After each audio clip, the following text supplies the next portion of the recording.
Hello friends, this is Mrinal. Welcome to your YouTube channel. आपके YouTube channel पे आपको ही स्वागत है। आज हम बात करने वाले हैं, आपके स्क्रीन पे है अनमार्सल प्रोजेक्ट के बारे में, जिसके मेन नेटिव टोकन है मार्स टोकन।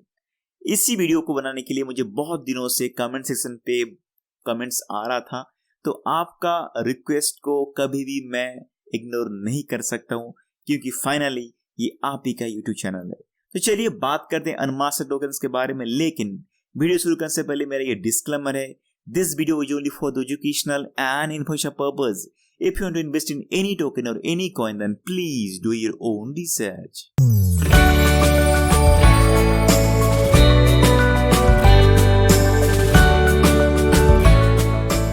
तो फिर चलिए बात करते हैं अनमास्टर टोकन के बारे में या फिर मार्स टोकन के बारे में। लेकिन वीडियो शुरू करने से पहले मेरा एक छोटा सा गुजारिश है आपको, जिन जिन लोगों ने अभी तक मेरा चैनल को सब्सक्राइब नहीं किया है, तो प्लीज सब्सक्राइब का बटन दबा दीजिएगा एंड बेल आइकन को भी आप दबा दीजिएगा, क्योंकि आपको नोटिफिकेशन उससे मिलता रहेगा। क्योंकि देखिए, अगर आप जितना ज़्यादा इसको सब्सक्राइब करोगे या फिर शेयर करोगे या फिर ज़्यादा व्यूज़ आएगा, तो ऑटोमेटिकली यूट्यूब का जो एल्गोरिदम के तौर पे वो ऑटोमेटिकली रिकमेंड करेगा, दूसरे लोगों के पास में ये वीडियो पहुंचेगा। तो ये जो क्रिप्टो फैक्टर, जो आपको पता होगा, जितने साल से आप क्रिप्टो में हो, इतने सारे जो यूट्यूब चैनल है, आपको पता होगा बहुत सारे यूट्यूब चैनल है जो कि बस आपको न्यूज़ देते रहते होंगे, या फिर जो टोकन्स का जो रिव्यू जो होता है, ये बस मार्केटिंग के तौर पे यूज करते हैं, अपनी कमाई के जरिए के लिए यूज करते हैं। उसकी जो फैक्टर है, बस कमाई कैसे करोगे, उसके अंदर की बातें, उसके अंदर की जो एक्चुअल टेक्नोलॉजी फैक्टर को कोई भी बात नहीं करता है।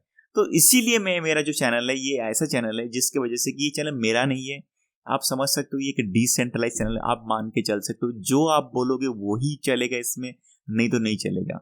जितना ज़्यादा मेजोरिटी आएगा उस हिसाब से जो लोगों का, जो भी आप लोगों का प्यार के तौर पे जो भी आप मांगोगे यहाँ पे, जो व्यूज़ देखने के लिए, तो वही वीडियो यहाँ पे मैं लेके आऊँगा आपके लिए। तो चलिए अनमास्टर टोकन्स के लिए मैं बात करता हूँ। देखिए, ये ऐसी टोकन है, आप अगर आपने मेरा एक वीडियोस देखा होगा ग्राफ टोकन, मैं अगर लेके चलता हूँ, मेरे यहाँ पे देखिए वीडियो एक है, ग्राफ टोकन के बारे में मैंने बात किया था, जो कि एक तरह का गूगल ऑफ ब्लॉकचेन है। यानी ये भी एक इंडेक्सिंग प्रोटोकॉल है। यानी जो भी आप ब्लॉकचेन के अंदर जो भी कुछ आप कुछ सर्च करते हो, कुछ डेटा पाने के लिए कोशिश करते हो, तो नॉर्मल ब्लॉकचेन के अंदर की जो डेटा होता है, उस डेटा को पाने के लिए थोड़ा सा कठिन है। क्यों कठिन है, क्या है, अगर आपको समझना है, एक्चुअल में क्रिप्टो में इन्वेस्टमेंट करते हुए कुछ नॉलेज गेन करना है। क्योंकि देखिए, क्रिप्टो जो है ना, ये एक तरह का अलग फैक्टर है। हम बस कमाई के लिए जरिया ढूंढते हैं। जब तक आपके अंदर कॉन्फिडेंट नहीं आएगा, तब तक आप कोई प्रोजेक्ट पे इन्वेस्ट ही नहीं कर पाओगे। तो कॉन्फिडेंट जो होता है ना, कोई बातों से नहीं होता है, कॉन्फिडेंट होता है नॉलेज से, उस चीज को समझने से। आप किसी को भरोसा तब करोगे जब उसको पहचानो, उसको जानोगे, समझोगे, तब जाके उस प्रोजेक्ट पे या फिर किसी इंसान को आप भरोसा कर पाओगे। तो भरोसे की बाद ही आप उसमें इन्वेस्टमेंट करोगे बेहिचक, उसके बाद आपको प्रॉफिट आएगा या फिर नहीं आएगा अलग बात है। इन्वेस्टमेंट करने से पहले आपको कॉन्फिडेंट होना जरूरी है, जब कि आप उसी प्रोजेक्ट को समझोगे, ठीक है ना। तो अगर आपको इंडेक्सिंग प्रोटोकॉल के बारे में समझना है, तो प्लीज ये जो ग्राफ टोकन का जो वीडियो है, आप प्लीज उसको थोड़ा सा चेक कर लीजिएगा, तब जाके ये अनमास्टर टोकन पे आप थोड़ा सा देखने के लिए आइएगा, ठीक है। तो ये एक ऐसी प्रोजेक्ट है जो प्रोजेक्ट की same to same as similar to graph token. लेकिन ग्राफ जो है ना, वो एक तरह का फुल्ली डिसेंट्रलाइज्ड प्रोटोकॉल है। लेकिन ये जो है अनमास्टर टोकन, ये ऐसा प्रोजेक्ट है जो कि मल्टी चेन, आप देख पा रहे होंगे, multi chain data infrastructure providing simplified access to data on DeFi, NFT and metaverse. ये एक तरह का मल्टी चेन डेटा इंफ्रास्ट्रक्चर है, जहाँ पे कि पूरा डेटा बेस रहेगा। यहाँ पे कोई भी ब्लॉकचेन की कोई भी डेटा आपको मांगोगे, यहाँ पे आपको मिलेगा। लेकिन उसी डेटा को पाने के लिए आपको यहाँ पे कुछ उनका प्रोडक्ट्स है, जैसे कि आप देख पा रहे होंगे, इनका जो प्रोडक्ट्स है, ये DeFi मैकेनिज्म, NFTs, पर्जर एंड नोटिफिकेशन, ये 4 चीजों के लिए इस्तेमाल होगा। और इस्तेमाल करने के लिए जो जरिया है, वो है यहाँ पे उनका है API। अगर आप देखोगे, यहाँ पे उनका 3 तरह का फॉर्मेट है, या फिर 3 तरह का आप मान सकते हो प्रोडक्ट है, जहाँ पे कि आप इसको यूज कर सकते हो DeFi में, NFTs में, और अगर आप देखोगे यहाँ पे पर्जर एंड नोटिफिकेशन, इसी जगह पे आप यूज कर सकते हो ऑन द बेसिस ऑफ या web sockets, GraphQL and APIs, ये 3 चीज़ों को यूज करते इस चीज़ को आप उसका इस्तेमाल कर सकते हो, उसका लाभ उठा सकते हो। तो देखिए APIs क्या है, आपको ऑलरेडी पता है, ये एक तरह का एप्लीकेशन प्रोग्राम इंटरफेस होता है। अगर आपको समझना है तो आपको मैं थोड़ा सा गाइडेंस के लिए बता देता हूँ। ये एक साइट है जिसको बोलते हैं in.tradingview.com। यहाँ पे अगर समझो मैं कोई अगर किसी का समझो बिटकॉइन का लेता हूँ, मैं बिटकॉइन अगर बिटकॉइन डालता हूँ, सॉरी स्पेलिंग गलत कर दिया मैंने, बिटकॉइन में जैसे डालता हूँ तो यहाँ पे देखिए एक डेटा आता है। यहाँ पे देखिए साइट पे डेटा देखो, यहाँ पे है कि बाइनेंस, यहाँ पे आता है क्रिप्टो कैप, यहाँ पे कॉइनबेस, यहाँ पे इंडेक्स, कुकॉइन, बिटफिनेक्स, ये अलग अलग डेटा है। तो इसका मतलब क्या है, जो ट्रेडिंग व्यू वेबसाइट है इसने क्या किया है, बाइनेंस का जो चार्ट होता है उसका एपीआईज को या फिर एक प्लगइन को इसने यहाँ पे इस्तेमाल किया है। तो उसी एपीआईज के थ्रू यहाँ पे जो डेटा शो कर रहा है एक्चुअल में ट्रेडिंग व्यू का डेटा नहीं है, वो एक्चुअल में बाइनेंस का डेटा है, लेकिन आपको इसी प्लेटफॉर्म के जरिए आपको मिल रहा है। ठीक है, तो ये भी ऐसा एक चीज है जहाँ पे कि उनका काम है, ये जो हमने अनमार्शल का जो प्रोटोकॉल है, ये जो उनका मैकेनिज्म है, ये भी एक ऐसा इंडेक्सिंग प्रोटोकॉल है जहाँ पे कि पूरा डेटाबेस वहाँ पे वो मेंटेन करके रखेंगे। अगर आप उस डेटा को यूज करना चाहते हो तो उनका एपीआईज को इस्तेमाल कर सकते हो, उनकी वेब सॉकेट को यूज कर सकते हो, उनका GraphQL को यूज कर सकते हो। जब आप यूज करोगे तो यूज करने के टाइम पे आपको क्या देना पड़ेगा, देखिए यहाँ पे अगर उनका थोड़ा सा मैं बता दूं, जल्दी से जल्दी बता दूं क्योंकि आपको टाइम बहुत कीमती होती है, तो मैं चाहता हूँ कि मैं वीडियोस को थोड़ा सा छोटा करूँ। देखिए यहाँ पे जो उनका मार्स का जो टोकन है, ये है उनका यूटिलिटी टोकन, उनके पूरा प्लेटफॉर्म के अंदर एक ही टोकन, ये बहुत ही बढ़िया चीज है। यहाँ पे जो टोकन है आप इसको पेमेंट के तौर पे यूज कर सकते हो, उसको स्टेकिंग करने के लिए यूज कर सकते हो, एंड उसको रिवार्ड पाने के लिए भी इस्तेमाल कर। जैसे कि अगर समझो उनके प्लेटफॉर्म पे जितने सारे जो प्रोडक्ट्स है उसको यूज करना चाहते हो तो वहां पे आपको पेमेंट के जरिए मार्स टोकन को पेमेंट करना पड़ेगा। तो यहाँ पे एक यूटिलिटी बेस एक बन गया, तो बहुत ही बढ़िया फैक्टर यहाँ पे। और अगर आप कोई मार्स टोकन को स्टेक करते हो तो स्टेकिंग करने के लिए क्या चाहिए, आपको मार्स टोकन ही चाहिए, जहां पे कि आप नोड रन कर सकते हो, आप वैलिड बन सकते हो, जो भी है नोड रन करने के लिए यहाँ पे मार्स टोकन को स्टेकिंग करना पड़ेगा। तो मार्स का यहाँ पे यूटिलिटी आ गया। और रिवार्ड, जो भी आप स्टेकिंग करोगे, आप अर्निंग करोगे तो मार्स टोकन के तौर पे आपको रिवार्ड मिलेगा। तो यहाँ पे जो मार्स जो है ना, एक यूटिलिटी बेस आ गया। लेकिन एक फैक्टर ऐसा है, कोई भी टोकन का अगर आप स्टेकिंग करने के बाद में रिवार्ड में भी आपको वही टोकन मिल रहा है तो वहां पे थोड़ा सा गड़बड़ ऐसा होता है। जो टोकन, जैसे कि आपको पता होगा, मैं अगर 100 रुपए को वहां पे स्टेक करता हूँ, फिर यहाँ पे फिक्स डिपॉजिट मारता हूँ 100 रुपए को, तो उसके बदले अगर मुझे कुछ रिटर्न मिल रहा है वही अमाउंट, यानी उसी रुपीज के बदले रुपीज ही मुझे मिल रहा है, तो उसका मतलब क्या होता है, एक जगह पे ऐसा आता है कि कोई भी टोकन की थोड़ी सी जो वैल्यू होता है वो डाउन से होता है। ये नॉर्मल सा फैक्टर है। तो अगर जैसे मैं गोल्ड को स्टेकिंग करता हूँ, गोल्ड को कहाँ पे डिपॉजिट करता हूँ, तो उसके बदले मुझे गोल्ड नहीं मिलना चाहिए, गोल्ड के बदले कुछ दूसरा कुछ मिलना चाहिए। तो ये फैक्टर होना जरूरी है। लेकिन हाँ, इसमें क्या होता है, जब भी कोई टोकन्स को आप स्टेकिंग करते हो, अगर उसके बदले वही टोकन आपको मिल रहा है, इसका मतलब वो टोकन को थोड़ा सा तो अमाउंट टोकन को वो ये रिजर्व करके रखेंगे आज ये पेमेंट देने के लिए। ठीक है, तो यहाँ पे हो सकता है कि उन्होंने जो उनका टोकन का जो डिस्ट्रीब्यूशन है उसमें से कुछ टोकन को ये अपने पास स्टेकिंग को देने के लिए या रिवार्ड देने के लिए उनके पास रखे होंगे, या फिर ये टोकन एक तरह का इन्फ्लेशन टोकन हो सकता है। थोड़ा सा हम टोकनिम्स से बात करें तब हम समझेंगे एक्चुअल में उसका क्या टोकनिमिक्स है। ठीक है, तो अगर हम चेक करेंगे यहाँ पे बहुत ही खास प्रोजेक्ट बन सकता है। अगर हम उसका डॉक्यूमेंट्स पे बात नहीं करेंगे, ऑलरेडी मैंने बात कर लिया ऑलरेडी। चलिए अब जल्द से जल्दी उसका थोड़ा सा देख लेते हैं, उसका ओनर कौन है। अगर उसका प्रोजेक्ट का जो फाउंडर मेंबर है, main CEO of Mersal, the name is Manohar Kolagondanahalli. ये तो इंडियन प्रोजेक्ट लग रहा है, और जो सीईओ है ये भी साउथ इंडियन है। इंडियन का जो साउथ का जो पर्सन होता है, जो साउथ इंडियन लोग होते हैं ना, आपको पता होगा वो एरिया एक तरह का टेक्नोलॉजिकल प्लेस है, जहाँ पे आपको पता होगा बेंगलोर एक तरह का सिलिकॉन वैली ऑफ इंडिया है। मानी टेक्नोलॉजी या फिर कंप्यूटराइज चीज, कंप्यूटर साइंस को लेके जो बातचीत करते हैं ये साउथ के लोग ही नॉर्मली करते हैं। आपको ऑलरेडी पता होगा, जैसे कि जो मुंबई या फिर महाराष्ट्र है, ये होता है finance hub of India, and south की जो एरिया है वो होता है computer science hub of India. हर अलग अलग एरिया में अलग अलग टेक्नोलॉजी, अलग अलग वैल्यूएबल चीज है, कोई किसी से कम नहीं है। हर कोई अपनी अपनी वैल्यू को लेके मेंटेन करते हुए अपने देश को निखारते हैं। ये बहुत ही बढ़िया चीज़ है। तो यहाँ पे अगर चेक करते हैं एक उनकी जो मेंबर है उसमें से मनोहर जो कि सीईओ है, एंड और बहुत सारे टीम मेंबर तो हैं, लेकिन एक चीज़ देखिए यहाँ पे अगर आप नीचे चलते हैं उसकी जो कंपनी है, ये यहाँ पे देखिए कंपनी का नाम क्या है, यूक्रिप्ट टेक्नोलॉजीज प्राइवेट लिमिटेड उनकी एक्चुअल कंपनी का नाम है, जहां पे कि अनमार्सल एक उनका प्रोजेक्ट है। तो यूक्रिप्ट टेक्नोलॉजी प्राइवेट लिमिटेड को अगर मैं कॉपी करके मैं सर्च करता हूँ द कंपनी चेक.com पे, तो यहाँ पे मुझे मिलता है कि एक्चुअल में जो कंपनी है यहाँ पे उनका जो पीपल ऑफ कॉन्टैक्ट्स, जो उनका डायरेक्टर है तो कौन है, वो है कोलागोंडानाहल्ली मनोहरा, एंड और एक है रक्षिता कनकामुथ। ये दो है उनके डायरेक्टर, लेकिन रक्षिता का नाम मुझे वेबसाइट पे कहीं पे नहीं मेंशन दिख रहा है।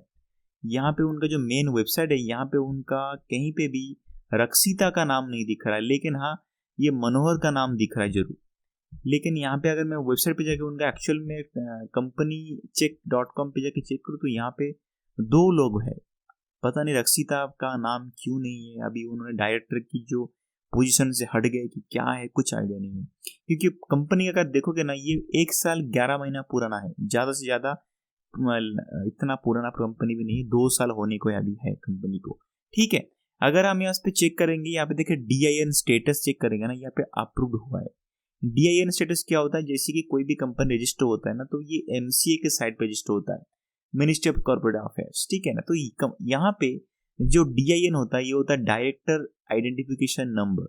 जो भी डायरेक्टर होते हैं उनको एक नंबर मिलता है, ये अप्रूव हुआ है, यानी KYC अप्रूव हुआ है ये कंपनी। इसका मतलब क्या होता है, कोई एक फेक कंपनी नहीं, एक्चुअल एग्जिस्टेंस करता है कोई कंपनी। और ये कंपनी कहाँ पे एग्जिस्ट करता है, ये उनका अगर एक मिनट अगर उसका मैं एड्रेस चेक करूँ, ये हाँ इसका एड्रेस देखोगे ना, ये बैंगलोर पे बेस्ड कंपनी है। यहाँ पे चेक करोगे ना, ये देखिए यहाँ पे नीचे चलते हैं, यहाँ पे देखो ना, यहाँ ये बैंगलोर और कर्नाटका का उनका कंपनी एग्जिस्ट करता है। तो ये प्राइवेट लिमिटेड कंपनी है, एग्जिस्ट करता है। एक्चुअल डायरेक्टर का भी नाम दिख रहा है, MCA पे भी उनका रजिस्टर दिख रहा है कंपनी। तो कंपनी के नाम पे देखोगे ना, कंपनी बहुत ही अच्छा कंपनी हो सकता है। ऑथराइज कैपिटल देखोगे ना, 10 लाख का कैपिटल है, ज़्यादा बड़ी कंपनी नहीं है, छोटी सी कंपनी है, लेकिन हाँ बड़ी सोच रखने वाले कंपनी हो सकता है। अभी अगर उसका इंडेक्सिंग प्रोटोकॉल जो है ना, ये ग्राफ जैसा एक है, जहाँ पे कि आपको बहुत सारा डेटा मिलेगा। जैसे आपको कुछ सर्च करना है, समझिए आपको कुछ सर्च करना है, जैसे कि कोई भी एक, अगर मैं छोटा सा आपको सिंप्लीफाई करने के लिए आपको बता दूं, यहाँ पे उनका क्या क्या चीज़ है। एक तो कोर APIs है, और एक Web3 SDK है, पर्जर है, और एक है नोटिफिकेशन। ठीक है, यहाँ पे क्या होता है ना, कोई भी अगर आप समझो आप खुद ही एक तरह का DeFi डेवलपर हो, और आप चाहते हो कि मेरा जो डिसेंट्रल एप्लीकेशन जो मैंने बनाया है वहाँ पर जितने सारे यूजर है, और मेरा यहाँ पे जो ब्लॉकचेन मैंने बना के रखा है, जो कॉन्ट्रैक्ट एड्रेस से बनाया है मैंने, मेरी ही DApps के अंदर जो डेटा है मुझे मिल जाए। जैसे कि ये समझो मेटामास्क को जिसने बनाया होगा उसको चाहता है कि मैं मेटामास्क के अंदर जितने सारे यूजर है, जो भी टोकन्स की खरीदारी या फिर बेचना जो भी हो रहा है, उसका एक्चुअल डेटा मुझे मिले। तो एक्चुअल डेटा जिसके पास में रहेगा तब जाके हम कुछ डिसीजन ले सकते हैं, क्योंकि एक्चुअल डेटा अभी तक किसी के पास परफेक्टली नहीं है और इंस्टेंट नहीं है। ठीक है ना, यानी लाइव डेटा हमारे पास में कुछ भी परफेक्टली नहीं है क्रिप्टो इंडस्ट्री में। तो उसी को सोल्यूशन देने के लिए मार्केट में आया हुआ है। तो ये बढ़िया प्रोजेक्ट बन सकता है इंडेक्सिंग प्रोटोकॉल के तौर पर। यानी आपको कोई भी डेटा चाहिए, कुछ भी चाहिए, जैसे कि आज के डेट पे क्या वॉल्यूम था, ये प्रोजेक्ट में समझो कोई अगर आपको पकड़ लीजिए एक ऐसा टोकन है जैसे ग्राफ टोकन का परसों कौन सी वॉल्यूम पे कितना ज्यादा लिक्विडिटी था उस टाइम पे, और कितना लोग थे उसको बाय करने के लिए, वॉल्यूम क्या था, कैसा प्राइस इंडेक्स मूव कर रहा था, उसके पूरा डेटा परफेक्टली आपको मिलना चाहिए। तो ये डेटा बहुत ही कठिन है मिलना, कोई भी डेटा रिलायबल आप कर नहीं सकते कि सही है कि गलत है। तो ये जो डेटा आपको देके एक तरह का आपको भी मोटिवेट करेगा इन्वेस्टमेंट करने के लिए और राइट डिसीजन लेने के लिए। राइट डेटा आपको मिलेगा इन टाइम डेटा आपको मिलेगा, ठीक है ना। तो ये सबसे बढ़िया काम करने वाला है, ठीक है। ये तो सबसे बात हो गया, लेकिन अगर आज हम उसकी टोकेनेमिक्स को चेक करेंगे, टोकेनेमिक्स को चलो बात करते हैं थोड़ा सा, टोकेनेमिक्स क्या कहता है उसका टोकेनेमिक्स। अगर उसका टोकेनेमिक्स आप देखोगे ना, यहाँ पे उसकी टोटल सप्लाई कितना है, 100 मिलियन टोटल सप्लाई है, जो कि सप्लाई है, टोटल सप्लाई, ना कि मैक्सिमम सप्लाई।